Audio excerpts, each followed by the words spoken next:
Thank you guys for tuning in today and welcome back to another episode of The Source. I'm your host, San Raza, and today I'll be talking to Lawrence Wilkerson about US foreign policy. Lawrence Wilkerson is a retired colonel who served in the US Army for 31 years. He was also inside the US government and served as its Chief of Staff to then Secretary of State Colin Powell from 2002 to 2005. He's now a senior fellow at the Quincy Institute for Responsible Statecraft. Lawrence Wilkerson, thank you so much for your time today. Thanks for having me.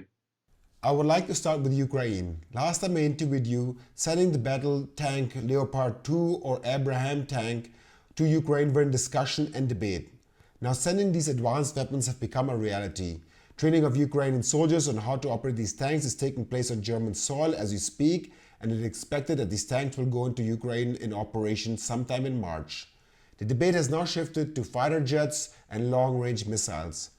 Last week, during the annual Munich Security Conference, Ukraine's Vice Prime Minister Alexander Kubrakov even asked the West to supply cluster munitions and phosphorus bombs. In Biden's so-called surprise visit to Ukraine, the US pledged an extra $500 million aid to Ukraine, which will also contain military equipment such as javelins, howitzers, and artillery ammunition. Many analysts say Russia's highly anticipated year-beginning offensive has begun and is focused now on Crimea, one of the entry points to Bakhmut. How do you assess these developments, and do you think these weapons will change the tide of war in favor for Ukraine? I do not basically think they will change the tide of war in favor of Ukraine, and there are a number of reasons for that. Take the M1 Abrams tank, for example. We had much experience with that in the first Gulf War, kicking Saddam's army out of Kuwait, as President George H.W. Bush put it. It takes about a 5,000-gallon tanker with each tank to keep the tank going. Why? Because it consumes fuel. It doesn't get miles per gallon. It's the reverse. It takes a tanker per tank. So this is not a real augmentation to a battlefield unless the tank is going to be fairly static. And tanks that are fairly static aren't all that effective. The Leopard's a bit better, as are the British tanks, but it's not a major augmentation of Ukraine's ability to fight the Russians. Now, the ones that they're talking about, things even like F-16s and other fighter aircraft, are basically preposterous in my view, because as was discussed extensively in a webinar recently, it takes months. It takes months, 6 months at a minimum, to train an F-16 pilot to where he's not more dangerous to himself and the aircraft than he is to the enemy. It takes a year and a half to train the munitions people who keep the F-16 armed and ready to fly and maintained in general. And then another OJT on the job training of about a year. So, and let's talk about not just the logistic aspects of those kinds of fighters.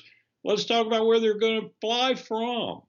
Because the moment they fly from an airfield, that airfield under international law is subject to attack by the country against whom they're flying. And so Putin would be perfectly within his rights to begin to bomb Germany or Poland or wherever the aircraft were flying from. And you just don't have enough fields in Ukraine to accommodate these kinds of aircraft, and they would be destroyed on the ground there by Russians. So this is a lot of hype, a lot of propaganda, a lot of money to make money for Lockheed Martin, Grumman, Raytheon, Boeing, and others. But it's also extremely dangerous because it increases the propensity for escalation. And that's not a good thing to be doing. As I've said so many times, yesterday I said it dramatically, I think, we need to negotiate. We need to negotiate, and the outline of a negotiation is already there. All we need to do is convince ourselves that unlike the Minsk Treaty and other obligations we underwent, we being Washington, London, NATO in general, we need to keep the damn treaty afterwards instead of violating. Putin's been fairly religious about keeping his end of the deal. We don't want to say that, especially our media doesn't want to say that, but he has. We've been the violators. So we need to negotiate. We need to stop this conflict, not arm it even further. Talking about negotiations, at the Munich Security Conference, China's top diplomat Wang Yi mentioned that China is going to propose a peace plan soon and it is expected to come anytime within the next few days. Now Wang Yi is visiting Moscow and China has already stated that their relationship with Russia is rock solid. The US and EU are viewing the Chinese role with a great deal of skepticism. The US has warned China that any military shipment to Russia is a red line, whereas the EU Commissioner Ursula von der Leyen stated that China has already sided with Russia and cannot be viewed as a neutral actor. How do you assess China's role in terms of trying to pursue peace and diplomacy? Can they be trusted? I've known Wang Yi since the summer of 2001. He was our interlocutor when we did policy planning talks there, along with Shui Tenkai. Wang Yi is probably one of the best diplomats in the world. Sergei Lavrov is another one. In fact, I'd put Sergei and Wang Yi up there at the top of the world's diplomats right now. They work for their countries. There's no question about that. That's what any diplomat should do, is work for his country. Sergei works not for Vladimir Putin, he works for Mother Russia. And Wang Yi works not for Xi Jinping, except incidentally, he works for China. And the interest of both of those countries are in a negotiated settlement, an end to this conflict. When Wang Yi says that sovereignty of nations should be respected, that borders shouldn't be violated, that things should be settled on a peaceful basis rather than a warlike basis, he's sincere. He means that. It's the best policy for China. Let's face it, China is going to swamp the United States eventually economically. If demographics and other factors that are quite serious don't interfere, China will replace us as the number one economy in the world. That's what they want to do, peacefully, not by way of the bomb or the bayonet or the submarine or whatever. In finding a nexus between Russia's interests and Beijing's interests, Wang Yi and Sergei both are working what I would call is strategic statecraft. If the empire, based in Washington and London, won't listen, then they will team up to try and make it listen. It's not so they can take us on militarily, though that is a last resort option. And I would hesitate to say who would win that one. It would be a Pyrrhic victory for either side and probably destruction of much of the human race. What they want to do is end this conflict in the heart of Europe and get on with business. And I mean that literally, get on with business. And we should want that too. If we can't compete, if we can't convince ourselves our own society, our own market strength and so forth isn't commensurate to the struggle, then we need to quit altogether and get off the battlefield, as it were. If we're going to compete strategically, economically, financially, and otherwise, that's fine. Let's do it. I think we've got as good a chance of winning that battle, or at least competing in that campaign as anyone else. Let's stop this business of using our military to enforce what is essentially a shrinking hegemony. What are we using Ukraine for, really, besides a cash cow? We're using it to attempt to reestablish hegemony over Europe. We were losing that. Now, temporarily, we've regained it. The Germans are going to contest that very shortly. When they get rid of a few people, they're going to contest that. And that's going to be a major trauma in the heart of Europe, too. We need to avoid that for as long as possible. And that means ending this conflict and taking the equanimity that comes out of the ending of it, however rancorous it might be initially, and having some kind of decent transatlantic relationship instead of one that is pure Western hegemony. The argument against peace and diplomacy, which is most notably voiced by our Foreign Minister Annalena Baerbock or the EU Commissioner Ursula von der Leyen, is that there is no peace possible without Ukraine having all its territories reconquered. And the argument usually follows this line: shouldn't the West put Ukraine in the strongest position with weapons so that it can avail more concessions when negotiations actually start to take place? What do you make of these arguments? Well, the negotiations should have taken place last month. I mean, we're late. And yes, I think some of this posturing on both sides, but principally the bluster on Biden's part. I mean, I couldn't believe some of the remarks he made in the last 48, 96 hours. They're for domestic political consumption more than anything else. And no one knows better than Joe Biden how dangerous that is, to use the politicking for his reelection to enforce his position vis-a-vis Vladimir Putin. That is absurd, utterly absurd. Understandable, because that's what American presidents do, sad to say, but not at this critical juncture. And gaining negotiating stance or position is a fine ploy, but doing it in the way Biden did it is just, it's a recipe for disaster. So let's stop this. Let's stop this bellicose rhetoric, and let's actually begin to do what we should do, which is to sit down and negotiate. And let's do it forthwith. I'm a little alarmed at some of the statements I hear coming out of people who should know better, like some of those you just cited. Ukraine is going to be a Ukraine without its eastern oblast. That's got to be part of this discussion, these negotiations. Now, is that determined by observed referenda in those oblasts? Yes, I think it should be. But if the result is affiliation with Russia rather than Kiev, that's got to be accepted. If the result is we don't want a pox on both your houses, we don't want anything to do with you all, then it stays an autonomous region. And obviously, if the results are in Kiev's favor, then they go that way. But that's lost. Crimea's lost. You might be able to trade Crimea for Putin's recognition of Kosovo. You do something like that. But you've got to have these negotiating positions that are reasonable, and you've got to have empathy for the other side.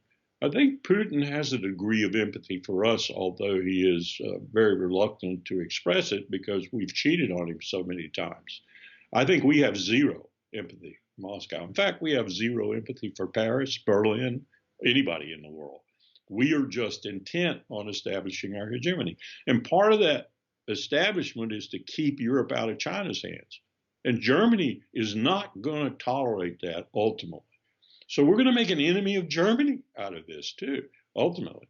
I mean, the fact that the chancellor approved the Nord Stream 2 strike, apparently, is immaterial to this discussion because he was looking at, do I want American hegemony or Moscow's hegemony? Okay, I'll fly to the devil I know. I'll fly to the lesser devil. That's not going to work in the long term. So if we want to keep our relationship with Europe sound, we need to stop this maximum hegemony move, divorcing them from China. That's not economically feasible for them, especially Germany. So there are a lot of things we need to do here. We need to get our house straight. You mentioned the Nord Stream pipeline. Seymour Hersh, the Pulitzer Prize-winning journalist who has uncovered a lot of U.S. cover-ups and scandals in the past, wrote a piece on that, which detailed how the U.S. conducted the operation of bombing the Nord Stream pipeline. What I've done is simply explain the obvious. It just was a story that was begging to be told. In late September of 2022, 8 bombs were supposed to go off. 6 went off under the water in near Bornholm Island in the Baltic Sea, in an area where rather shallow area. And they destroyed three of the 4 major pipelines, the Nord Stream 1 and 2. And so the meeting was convened to study the problem. What are we going to do? Russia's going to go to war. How can we? This is 3 months before the war. And it was the CIA and the National Security Agency, the State Department and the Treasury Department. The Joint Chiefs of Staff had a representation. And this is a secret group. They were meeting in the most secret. They were meeting in a very secret offices. And this is. I'm writing this obviously from inside. Do you want us to give you recommendations about what to do about stopping Russia that are reversible? More sanctions, economic pressure, we'd already been doing that, or irreversible being kinetic, bomb, bang, bang. Well, it was clear very early. In Germany, he's been widely discredited as somebody who has not been up to par in terms of credentials, in terms of what he's reported in the last 10, 20 years. He's also been called a conspiracy theorist or somebody who has Tom Clancy fantasies. How do you assess his article? Can he be trusted? Absolutely. I don't know if you saw Ray McGovern before the UN Security Council yesterday, but I was cheering Ray on. I was actually supposed to do that, and at the last minute, they couldn't contact me, so Ray filled in, and I think he did a far better job than I could have done.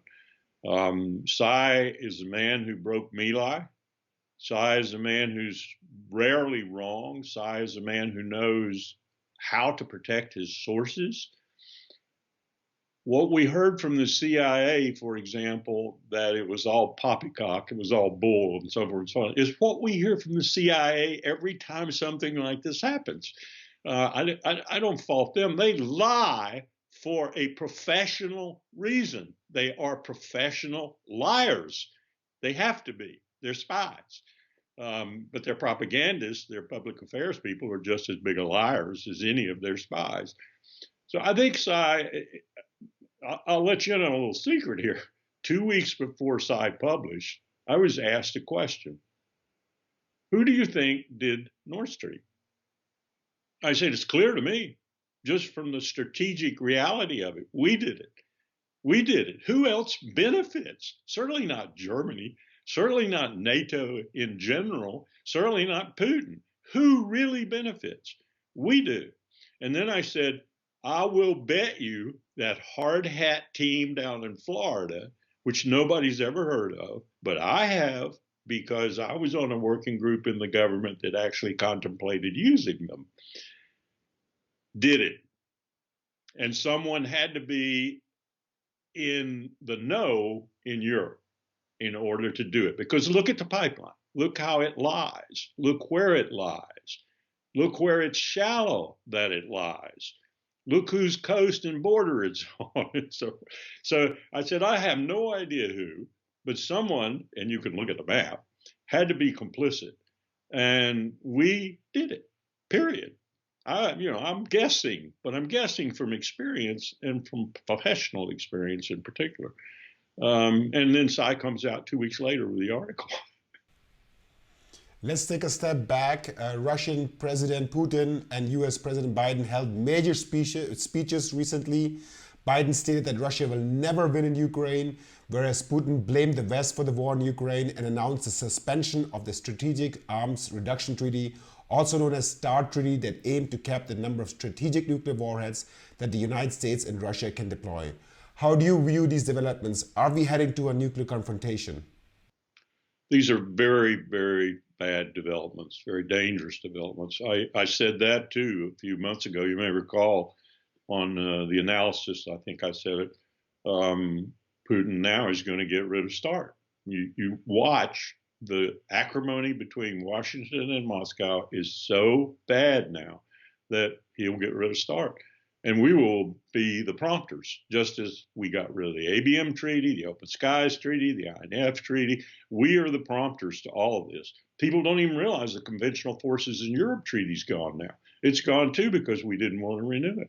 And that was an important treaty. It's linked to nuclear weapons, if you think about it for a moment. You do the conventional weapons so you don't have to use the nuclear weapons. And so the two are in synchronicity, if you will. Dangerous world doing this. And we have, as with the situation in Ukraine, been largely responsible for it. It's preposterous that we would do this. I wrote an article recently wherein I said the greatest diplomatic failure of the United States in the 20th and 21st century is not anything any American even knows about. It is that in 1991 and 92, we, the Americans, were destroying Soviet nuclear weapons. We were doing it as fast as we possibly could. We came down on both sides from roughly 30 to 40,000 warheads for them to 30,000 or so warheads for us, down to around 5,000 or 6,000. An unheard of accomplishment. Then we stopped.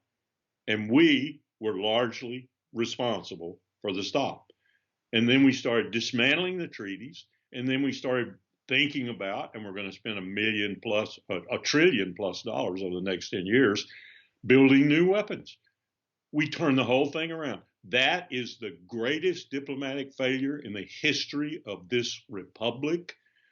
Historians will write about it if they're alive when they finally realize it. That's how dangerous this is. Let us switch to China. Many analysts say that we are already in a Cold War with China. We recently had the balloon incident with the US, which the US government states was a surveillance device, while the Chinese claim it was a meteorological one. The US is expanding its presence in South China Sea by establishing 4 additional military bases in the Philippines.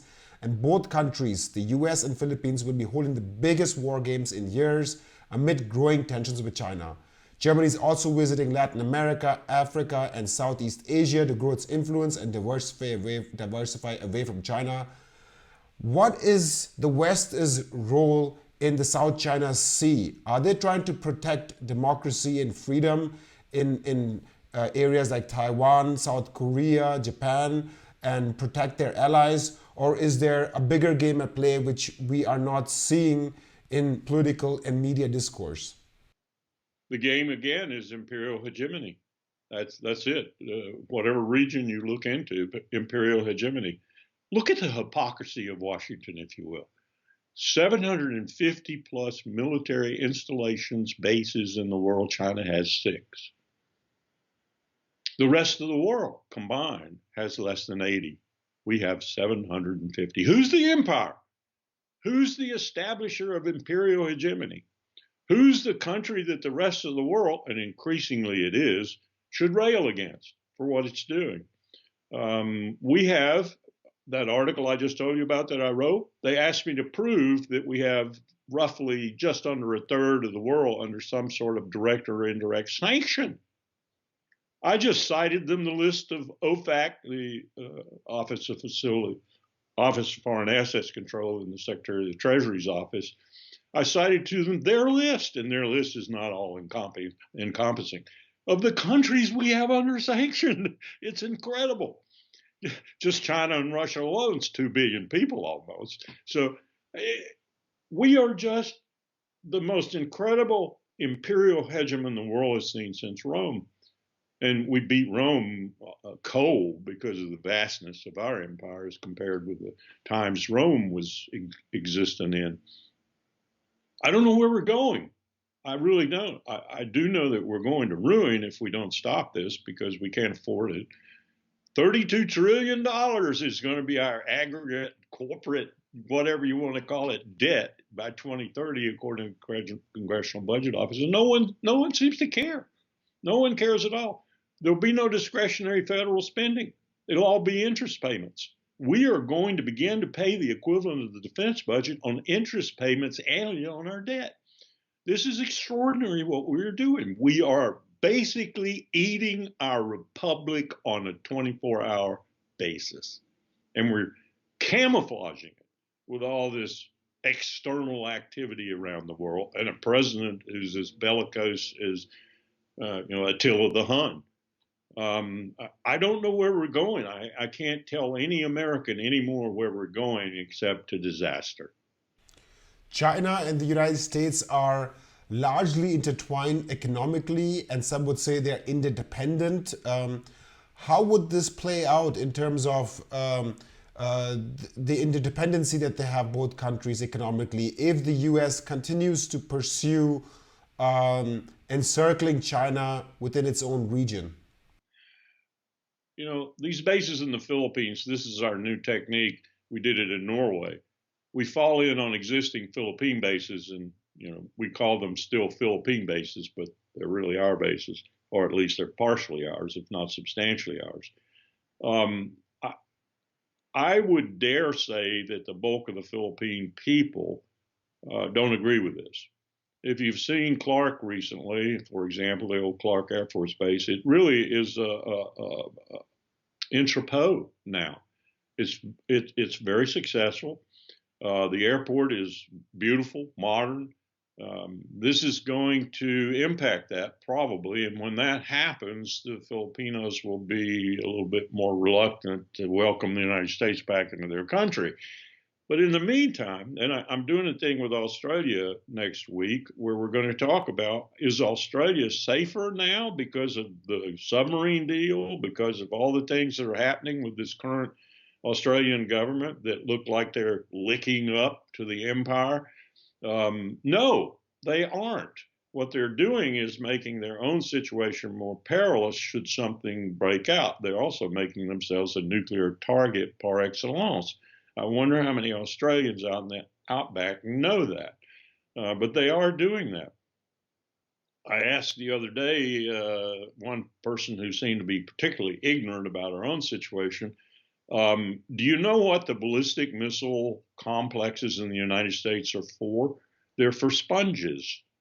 They're to draw down all the enemy's missiles in order to take them out so that all those missiles will not go elsewhere. They'll go 10 or 12 of each with MIRVed warheads on these fixed ballistic missiles of ours so that they can't be fired.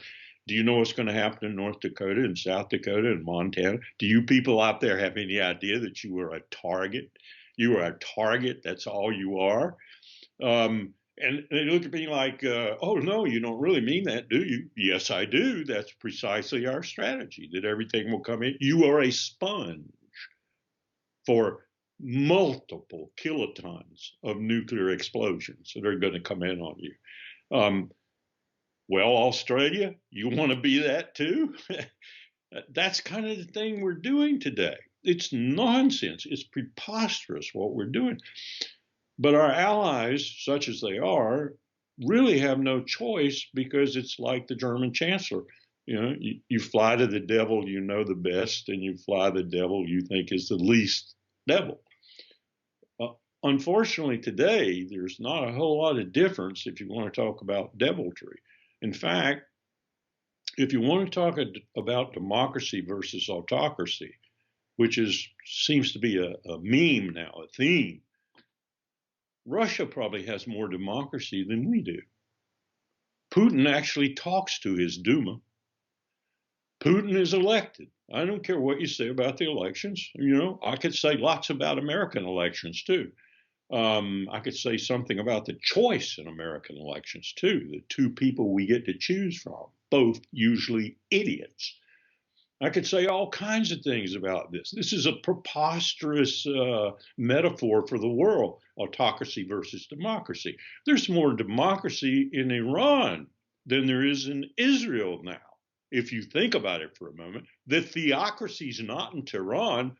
The Iranian protesters have disavowed the theocracy, thoroughly disavowed it. There's no question about that.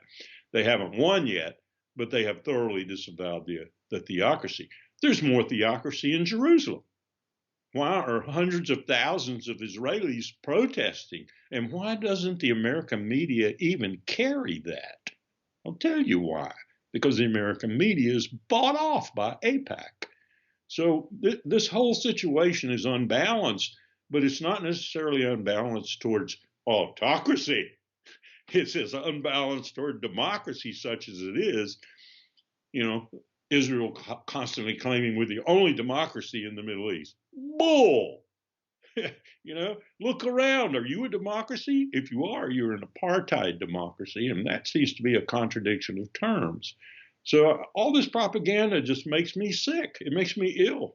You know, you want to say, hey, Americans, how stupid can you be? To my last question, let's leave this interview in a positive note, even if that's possible. What policy should be pursued by the West, in your view, that can actually avoid a Cold War, or let me rephrase, that could avoid this Cold War spiraling out of control with Russia and China? I think we need to go back to some very cogent thoughts that people had in the leadership in this country, particularly my boss, Colin Powell.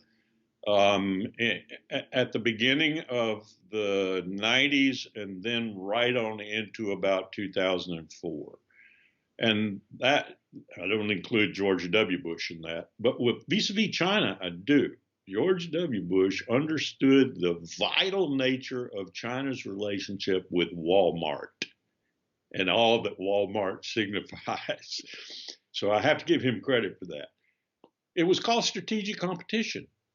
It was called strategic competition, and it had no bombs or bullets in it.